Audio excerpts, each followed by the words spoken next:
अस्सलाम वालेकुम। जिस तरह हमारी बॉडी में मुख्तलिफ ऑर्गन्स होते हैं, इसी तरह मुख्तलिफ ग्लैंड्स हमारी बॉडी की एक्टिविटीज़ को कंट्रोल करते हैं। और इन्हीं ग्लैंड में से एक बहुत ही इंपॉर्टेंट ग्लैंड जो हमारे दिल और हमारे दिमाग के दरमियान हमारी गर्दन की जगह पर पाया जाता है, जिसे हम थायराइड ग्लैंड कहते हैं। थायराइड ग्लैंड हमारी बॉडी की जहाँ मुख्तलिफ एक्टिविटीज़ कंट्रोल करता है, वहीं मोस्ट इंपॉर्टेंटली हमारी फिजिकल अपीयरेंस और हमारी फिटनेस में बहुत इंपॉर्टेंट रोल प्ले करता है। मेरा नाम है डॉक्टर अब्दुल मन्नान और आज की इस वीडियो में हम इसी पर बात करेंगे कि थायराइड ग्लैंड हमारी बॉडी की किन एक्टिविटीज़ को किस तरह से कंट्रोल करता है और इसकी किस तरह की डिजीज़ हो सकती है और हम उनको कैसे कंट्रोल कर सकते हैं। और जिस तरह अल्लाह ताला ने हमारी बॉडी को बहुत ही कॉम्प्लिकेटेड लेकिन वेल मैनेज्ड वे में बनाया है और एक बड़े प्लान्ड वे में बनाया गया है, इसी तरह मेडिकल भी जहाँ बहुत डिफ़िकल्ट मानी जाती है वहीं बहुत इंटरेस्टिंग भी है। और हम इसी तरह सिंपल वर्डिंग में इसे समझेंगे कि थायराइड ग्लैंड क्या होता है, किस तरह से एक्टिविटीज़ करता है और इसके क्या प्रॉब्लम्स हो सकते हैं। थायराइड के फंक्शन को समझने के लिए आपको एक छोटी सी कहानी सुनाता हूँ। किसी इलाके में दो जुड़वा बहनें रहती होती हैं। उनकी फ़िज़िकल अपीयरेंस, उनकी शक्ल सूरत, उनकी जितनी भी एक्टिविटीज़ होती हैं वो एक दूसरे से सिमिलर होती हैं, मिलती जुलती होती हैं।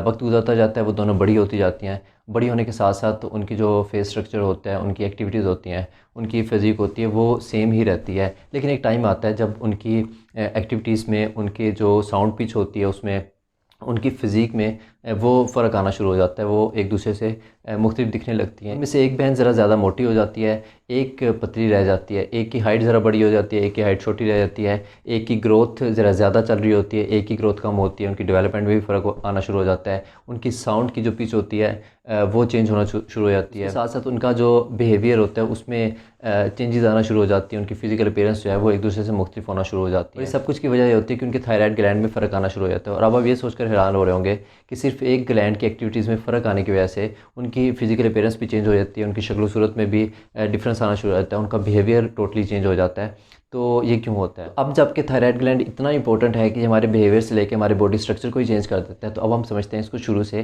कि इसका स्ट्रक्चर कैसा होता है और ये किस तरह से हमारी बॉडी एक्टिविटीज़ को कंट्रोल करता है। तो जहाँ तक बात है इसके स्ट्रक्चर की, तो थायराइड ग्लैंड बटरफ्लाई शेप में हमारे नेक के सामने की तरफ हमारी जो सांस की नाली होती है इसके बिल्कुल ऊपर पाया जाता है। इसके दो लोब्स होते हैं, राइट और लेफ्ट, और आपस में ये कनेक्टेड हुए होते हैं।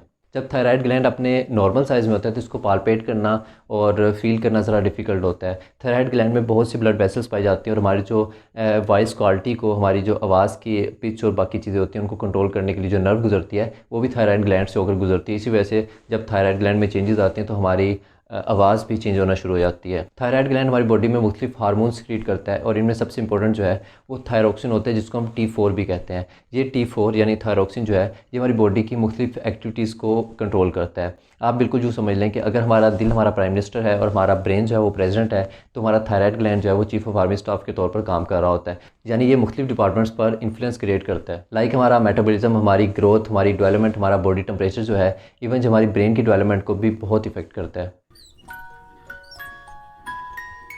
अब जबकि थायराइड ग्लैंड इतना इंपॉर्टेंट होता है जो इतनी सारी एक्टिविटीज़ को कंट्रोल करता है, तो इसके बहुत से प्रॉब्लम्स भी हो जाते हैं, जिनमें सरफरिस्त गोइटर है, जिसे हम गिलहर की बीमारी कहते हैं। इसमें होता यह है कि थायराइड ग्लैंड की स्वेलिंग हो जाती है, इन्फ्लेमेशन हो जाती है। इट में बी हार्मलेस बट इसकी अपीयरेंस जो है वो हमें फ़ील हो रही होती है हमारी नेक की जगह पर।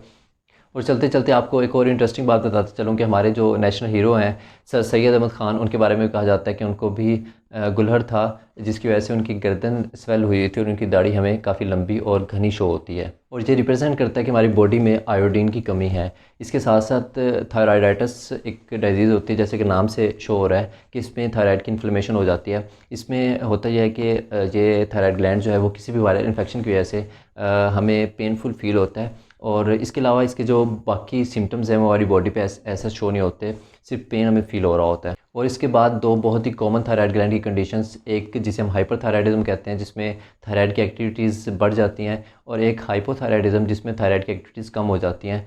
इन सब कंडीशंस के अलावा थायराइड का कैंसर भी हो जाता है, लेकिन ये क्योरेबल है, इसकी सर्जरी भी हो जाती है और रेडिएशन और हार्मोन के ज़रिए भी इसको कंट्रोल किया जा सकता है।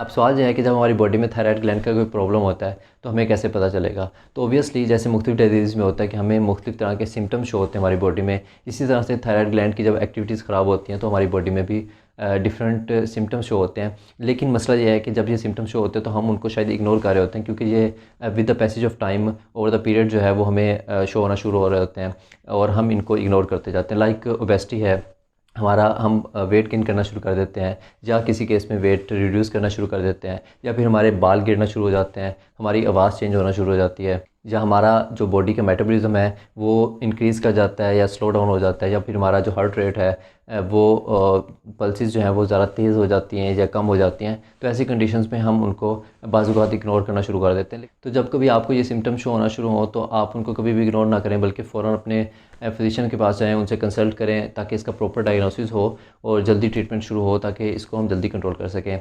जहाँ तक बात है कि हम थायराइड को कैसे कंफर्म करते हैं, तो इसके मुख्तलिफ़ तरह से टेस्ट होते हैं।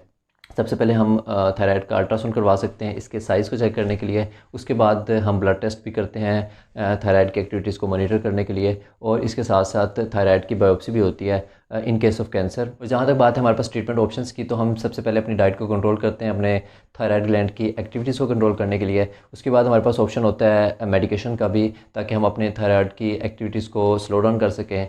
और इसके साथ साथ ऑब्वियसली सर्जरी का ऑप्शन होता है इन केस ऑफ कैंसर या हाइपरथायराइडिज्म, जिसे हम थायराइडेक्टोमी कहते हैं। हम रेडियोएक्टिव आयोडीन यूज़ करते हैं और एक्सटर्नल हार्मोन को भी यूज़ कर सकते हैं। उम्मीद है आपको हमारी आज की वीडियो पसंद आई होगी। अगर आप थायराइड ग्लैंड के प्रॉब्लम्स के लिए डाइट प्लान को फॉलो करना चाहते हैं तो उसका वीडियो लिंक डिस्क्रिप्शन में मौजूद है। और अगर आपको किसी भी किस्म का कोई क्वेश्चन होता है अपनी हेल्थ के रिलेटेड, तो आप हमें कमेंट्स में पूछ सकते हैं, उसका हम ज़रूर अप्लाई करेंगे इंशाल्लाह।